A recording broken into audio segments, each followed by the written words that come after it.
Good morning, happy Holi. আজকে হোলির দিনে সকাল সকাল আমি বোন আর বর বেরোচ্ছি। একটা লালু যার মন খারাপ আমি বেরোলেই সকাল সকাল বড়দের পায়ে আবির দিয়ে, দিদু বাবা মা সবার পায়ে আবির দিয়ে বেরোলাম। আর এটা হচ্ছে আমার বর।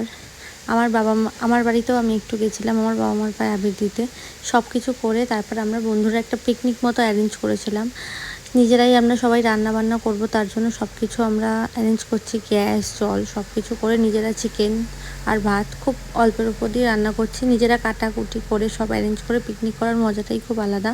এখানে রান্না হচ্ছে, নুটুও বসে আছে আমাদের সাথে, যে সারাটা দিন আমাদের সাথে এভাবেই বসেছিল। আর চিকেন রান্না হচ্ছে, সবাই আমরা এখানে মজাও করে নিলাম। প্রচুর প্রচুর মজা করেছি সারাদিন। আর সবাই সিদ্ধিও বানিয়েছিল, যেটা টেস্ট করে দেখলাম খুব খুব খুব সুন্দর খেতে হয়েছিল সেটা। সারাদিনে প্রচুর প্রচুর মজা হয়েছে সব মিলে বন্ধুদের সাথে। Tata, happy Holi to all.